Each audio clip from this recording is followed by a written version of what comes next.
ओम शांति। समर्पण दादी जानकी जी के यज्ञ के शुरुआती दिनों की प्रेरणादायी कहानियाँ। इस पुस्तक में आज हम पढ़ेंगे अशरीरीपन की स्थिति। ब्रिजकोठी।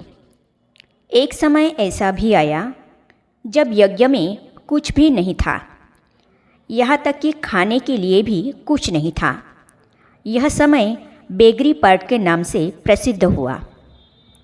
बाबा माउंट आबू में पहाड़ियों पर बच्चों को सैर कराने लेकर जाते थे और सभी को शक्तिशाली दृष्टि देते थे। बाबा ने सभी को कहा कि अशरीरी हो जाओ, तुम्हें किसी चीज़ की कमी की महसूसता नहीं होगी, तुम अतीन्द्रिय सुख में डूबे रहोगी। तुम्हें महसूस होगा कि हम ऊपर से धरती पर अवतरित हुए हैं और यहाँ केवल सेवा के लिए है। इसके बाद दादी जी को देह भान से मुक्त अशरीरीपन की गहन अनुभूति के अभ्यास की लगन लग गई और उन्होंने यही अनुभूति की कि वे सेवा के लिए ही इस धरा पर हैं। व्यक्तिगत आवेदन। जैसे जैसे हम अशरीरी स्थिति के अभ्यासी बनते हैं तो अपने को भरपूर महसूस करते हैं और कभी भी अल्पकाल की इच्छाओं के वश नहीं होते हैं। हमारी सभी इच्छाएं समाप्त होने लगती हैं। बहुत अधिक विश्वास और प्यार। ब्रिजकोठी। एक बार जब दादी जी ब्रिजकोठी में थी, उनकी तबीयत ठीक नहीं थी। वे कुछ खा पी नहीं रही थी। बाबा दादी को देखने लिए सुबह के समय आए तो दृष्टि दी और अपने हाथों से उनको केला और मक्खन खिलाया। यह उन्होंने बड़ी भावना और विश्वास के साथ खाया। वे जानती थी कि जो बाबा उन्हें देंगे वही उनके लिए ठीक है और सब ठीक हो जाएगा। इस विश्वास के साथ जो बाबा ने खिलाया वे खाती रही और उनकी स्थिति सुधरती गई। फिर बाबा यह कहते हुए चले गए कि बाबा अब घूमने जाते हैं। जब बाबा वॉकिंग करके वापस आए तो उन्होंने दादी जी को कहा, आप बाबा के साथ दोपहर का भोजन करोगी? दादी ने कहा, हाँ बाबा, क्योंकि दादी जी जानती थी कि बाबा जो उन्हें खिलाएंगे वही उनके लिए जादुई दवा का काम करेगा। व्यक्तिगत आवेदन।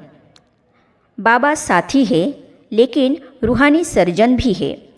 दादी जी का यह विश्वास हो गया था, यह उन्होंने अनुभव कर लिया था। जब हमारा प्यार और विश्वास पक्का होता जाता है, हम भी चाहे कितने भी परेशानियों, बीमारियों या अन्य परिस्थितियों का सामना कर रहे हो, बाबा की मदद से सहज ही उनसे पार हो जाते हैं। क्रीम अर्थात मिश्री और मक्खन और आम हर एक बच्चे के लिए बाबा की विशेष दवाई है। ब्रिजकोठी। ब्रिजकोठी में जब कोई बच्चा शारीरिक रूप से कमज़ोर हो जाता था तो बाबा कहते थे, बच्चे को मक्खन और आम खिलाओ। बाबा ये सब इतने प्यार और ऊर्जा के साथ देते थे कि ये दवाई का काम करते थे। दादी जी नर्स बनकर पेशेंट की देखभाल करती थी। बाबा के आदेशानुसार दादी मरीजों को आम और मक्खन दिया करती थी। एक बार की बात है कि दादी बाबा के सामने मक्खन और आम लेकर आई, ये सोचकर कि बाबा मक्खन और आम चखेंगी। बाबा ने कहा, नहीं बच्चे, बाबा ने आपको ये किसी बच्चे को देने के लिए कहा है। यह सिर्फ मक्खन और आम नहीं है, यह उस बच्चे के लिए दवाई है। जिस आत्मा की जो ज़रूरत होती है बाबा इसमें वह भर देते हैं। इस उदाहरण से दादी ने किसी भी आत्मा के प्रति कुछ भी तैयार करते समय भावों को शुद्ध रखना और साथ ही बाबा को भी याद रखना यह सीखा। नर्स बनी दादी को दूसरे एक अवसर पर भी बाबा ने सिखाया। एक आत्मा बीमार थी। बाबा ने दवा का घरेलू नुस्खा बताया। वह आत्मा इस दवा से संतुष्ट नहीं हुई बाबा ने कहा, बाबा की बताई हुई दवाई तभी कार्य करती है जब बाबा पर 100% निश्चय होता है। फिर भी यदि किसी बच्चे को डॉक्टर की ज़रूरत महसूस होती है तो डॉक्टर को भी भले बुलाओ। व्यक्तिगत आवेदन। दादी ने महसूस किया कि बाबा के यज्ञ का भोजन शरीर को स्वस्थ रखने के लिए पूर्ण रूपेण उपयुक्त साधन है। जब भी हम बाबा के लिए भोग व भोजन बनाते हैं या प्राप्त करते हैं तो अंदर में यह सोच हो कि इसमें पालना की दिव्य शक्ति भरी है। मुरली से प्यार। माउंट आबू 1951।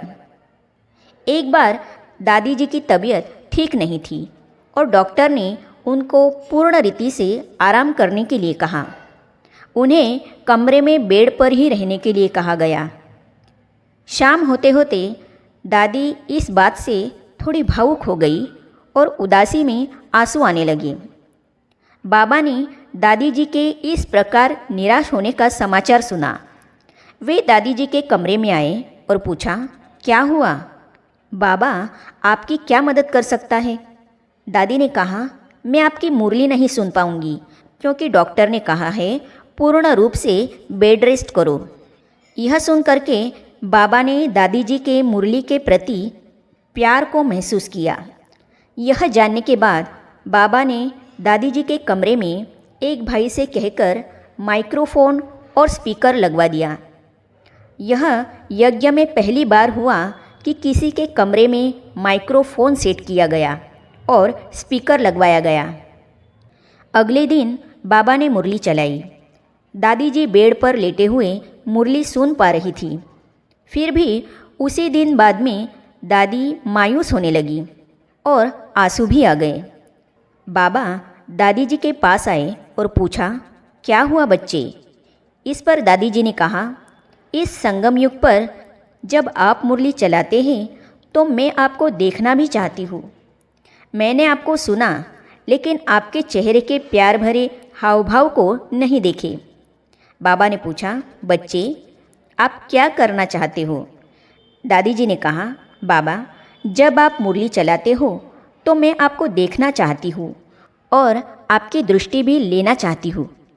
मुरली से इतना प्यार देख बाबा का दिल पिघल गया कि इस गोपिका को मुरली के प्रति प्यार का रिटर्न कैसे दूँ। अगले ही दिन एक बेड और एक कुर्सी उस हॉल के दरवाजे के समीप रखी हुई थी जहाँ बाबा मुरली चलाते थे। बाबा ने उनकी व्यवस्था करवाई थी जिससे कि दादी जी उस बेड पर आराम करते हुए मुरली सुन सके। इस तरह दादी जी ने बाबा को सुना भी और मुरलीधर का मुरली बजाने का ज्ञान डांस अनुभव भी किया, अर्थात देखा भी।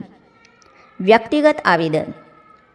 दादी जी हमेशा बाबा की मुरली को बहुत महत्व देती थी। उन्होंने पूर्ण रीति से जाना कि यही वो सच है जिसकी उन्हें तलाश थी। केवल यही दवाई है जो कि आत्मा को ठीक कर सकती है और यह उस दिलवाले के द्वारा दी गई है जिसकी चाहना दिल को कब से थी। दादी जी का यह उदाहरण हम सबको प्रेरित करता है।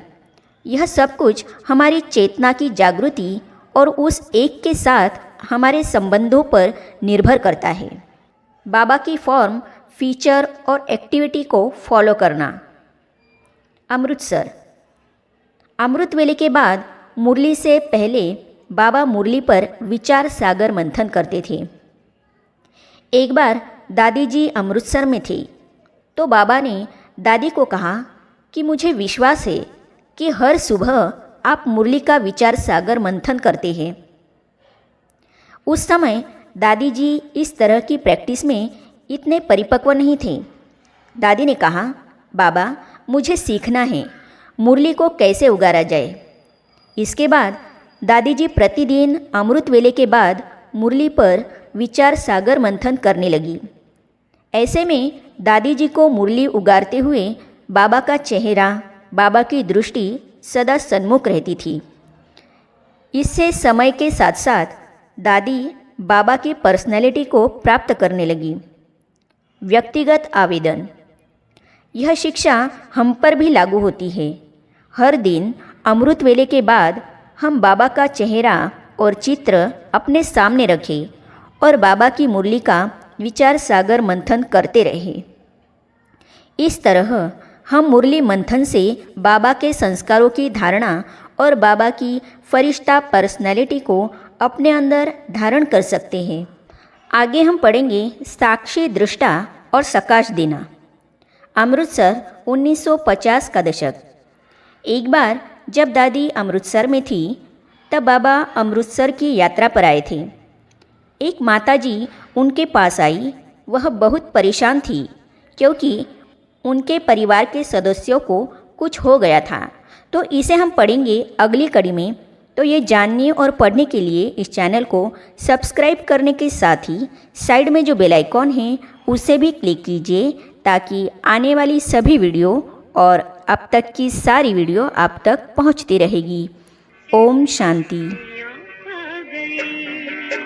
धरती पे शिव शक्तियाँ आ गई, धरती पे शिव शक्तियाँ आ गई।